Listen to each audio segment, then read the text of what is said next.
அனைத்து பெற்றோர்களையும் மீண்டும் ஒருமுறை வருக வருக என்று வரவேற்கின்றோம்.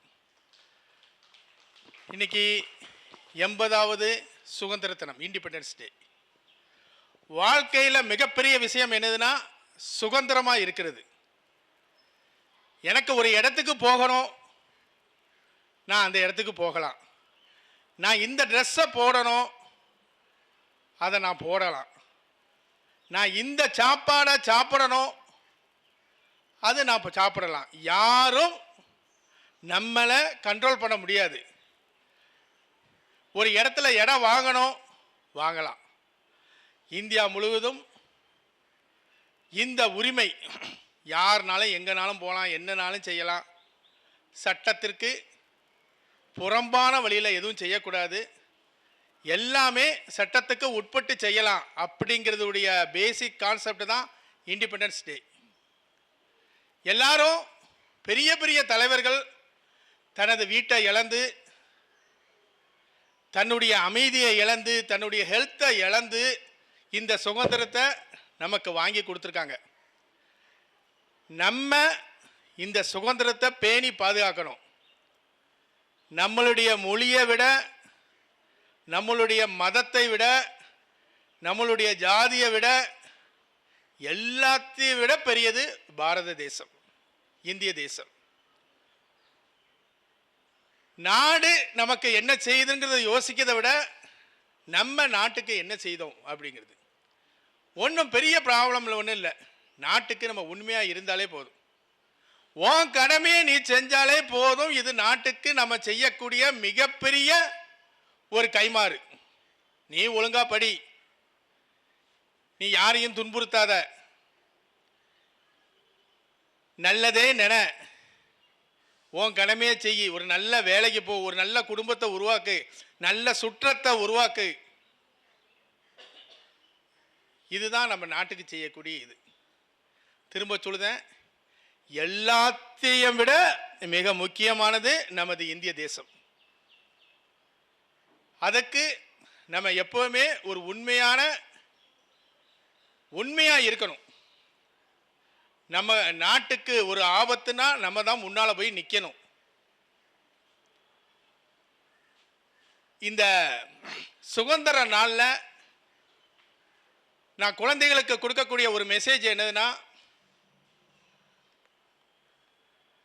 சென்னையில் ஒரு சர்வே எடுத்தாங்க. ஒரு 1000 குழந்தைகளை சர்வே எடுத்தாங்க. இது ரொம்ப நாள் இல்லைப்பா, ஒரு 2 மாதத்துக்கு முன்னால், 3 மாதம் இருக்கும். 250 குழந்தைகளுக்கு டயபெட்டிஸ், அதாவது சுகருக்கான சிம்டம்ஸ் இருக்கு. இது நம்ம உடல் உழைப்பை கொஞ்சம் கொஞ்சமாக மறந்துக்கிட்டு வரோம்னு நான் நினைக்கிறோம். நம்ம நல்லா படிக்கும், நிறைய செல் பார்க்கும், ஆனால் கொஞ்சம் கொஞ்சமாக உடல் உழைப்பு நம்மளை விட்டு என்ன செஞ்சுக்கிட்டு இருக்கு, தூர போயிட்டு இருக்கு. சாயங்காலம் வந்தால் வீட்டில் உட்காந்து செல்லை தான் பார்க்கும். முன்னெல்லாம் நிறைய விளையாடுவாங்க. இதே சர்வேயை போன வருஷம் எடுத்தாங்க. 100ல் 3 பேருக்கு இருந்துச்சு. இந்த வருஷம் 100ல் 280 பேருக்கு இருக்கு. அதனால் நல்ல உடல் உழைப்பு உழைக்கணும், நல்லா படிக்கணும். கல்வி மட்டும்தான் நம்மளை எந்த இடத்துலையும். ஏன் நான் இங்கே இருக்கக்கூடிய எல்லாத்தையும் நான் ஏன் கூட்டிகிட்டு வரேன்? அவங்க அதாவது நாலேஜுங்கிறது வேற, ஸ்கில்லுங்கிறது வேற. நாலேஜும் ஸ்கில்லும் சேர்ந்தா தான் சக்சஸ். இப்போ இருக்கக்கூடிய இந்த மேடையில் இருக்கக்கூடிய ஒவ்வொருத்தரும் தன்னுடைய பணியில் பெஸ்ட்டு. அதாவது அவங்க என்ன செய்வாங்க, ஒவ்வொரு சாம்ராஜ்யத்தினுடைய தலைவர்கள். அவங்களுக்குன்னு ஒரு உலகம் இருக்குது. அதுக்காக நான் கூட்டிகிட்டு வந்திருக்கேனா, அதுவும் ஒரு காரணம். ஏன்னா என் குழந்தைகள் இவங்கள பார்த்து படிக்கணும். எப்பயுமே நமக்கு ஒரு அப்சர்வேஷன் உண்டு. அப்சர்வேஷனுங்கிறது ஒருத்தரை பார்த்த உடனே இவர் இப்படி இருக்காரு, இதை செய்யக்கூடாது, இது செய்யணுங்கிறது. இங்கே உள்ள மேடையில் உள்ள ஒவ்வொரு தலைவர்களும் பார்த்து நீங்கள் படிச்சுக்குங்க. சமுதாயத்தில் இவங்க ஒரு சாம்ராஜ்யத்தை உருவாக்கி அதில் பெரிய ஒரு பொறுப்பில் இருக்காங்க. அதுக்கு மட்டும் கூப்பிடலை, அது கூப்பிட்டது ஒரு 10% தான். மீதி 90% அவங்கள எதுக்கு கொடுக்காமனா, இந்த சமுதாயத்துக்கு அவங்களால என்ன முடியுமோ அதை செய்தாங்க. இடது கையில் கொடுக்கறது வலது கைக்கு தெரியாது, வலது கையில் கொடுக்கறது இடது கைக்கு தெரியாதுங்கிற மாதிரி அவங்க செய்கிறத சொல்கிறதே கிடையாது. கூடவே இருக்கிற எனக்கு தெரியும், ஆண்டவன் நம்மளை நல்லா வச்சுருக்கான். அது சொல்லுவாங்க கூன் குருடு அப்படிம்பாங்க. அதாவது நிறைய பேர் ஆஸ்பத்திரிக்கெல்லாம் போனால், அன்றைக்கி எங்கள் அம்மாவை கிட்னி கேர் சென்டர் கூப்பிட்டு போகிறேன். 16 வயசு பொண்ணு, 12 வயசு பையன், எல்லாருமே ரொம்ப ஒரு உடல் நலம் சரியில்லாமல் வராங்க. அதுக்கு அவங்க என்ன தவறு பண்ணாங்க? ஆண்டவன் நம்மளை நல்லா வச்சுருக்கான். அப்போ நம்ம இந்த சமுதாயத்துக்கு ஏதாச்சும் கஷ்டப்பட்டவங்களுக்கு ஏதாச்சும் செய்யணும் அப்படிங்கிற நோக்கத்துக்காக வாழ்பவர்கள். அதனால் நீங்களும் நிறைய படிக்கணும், நிறைய ஜெயிக்கணுமா. நீ ஜெயிச்சேன்னா உன் பேச்ச இந்த உலகம் கேட்கும். ஒருத்தர் தோந்தாருன்னா மற்றவங்க பேச்ச அவர் கேட்க வேண்டிய சூழ்நிலை வரும். அதனால் நிறைய படிங்க. ஒரு அருமையான கல்வியை இந்த வெங்கடேஸ்வரா மழலை மற்றும் தொடக்கப்பள்ளி உங்களுக்கு தருது. மென்டலி அண்ட் ஃபிசிக்கலி நீங்கள் ஃபிட்டு. எங்கேனாலும் நீங்கள் என்ன செய்வீங்க, எந்த ஸ்கூல் காம்படிஷன் குயிஸ்னாலும் வெங்கடேஸ்வரா பள்ளி எங்கேனாலும் அங்கே தான் நிற்கி. 6th போகிறாங்க எல்லாருமே. நான் சொல்கிறதுக்காக நீங்கள் அக்செப்ட் பண்ண வேண்டாம். இந்த 6th போகக்கூடிய குழந்தைகளை பாருங்கள், எல்லா இடத்துலையும் 1st 2nd 3rd நம்ம குழந்தைகள் தான் இருக்காங்க. பெரிய ஸ்கூலு அப்படின்னு நம்ம நினச்சி உள்ளே போகிறோம். ஆனால் ஃபஸ்ட்டு மார்க் யார், 1st 2nd 3rd யாருன்னா நம்ம வெங்கடேஸ்வரம் மழலையர் பள்ளி தான். நம்மள்கிட்ட பெரிய இன்ஃப்ராஸ்ட்ரக்சர் இல்லாமல் இருக்கலாம், ஆனால் ஒழுக்கம் உண்டு.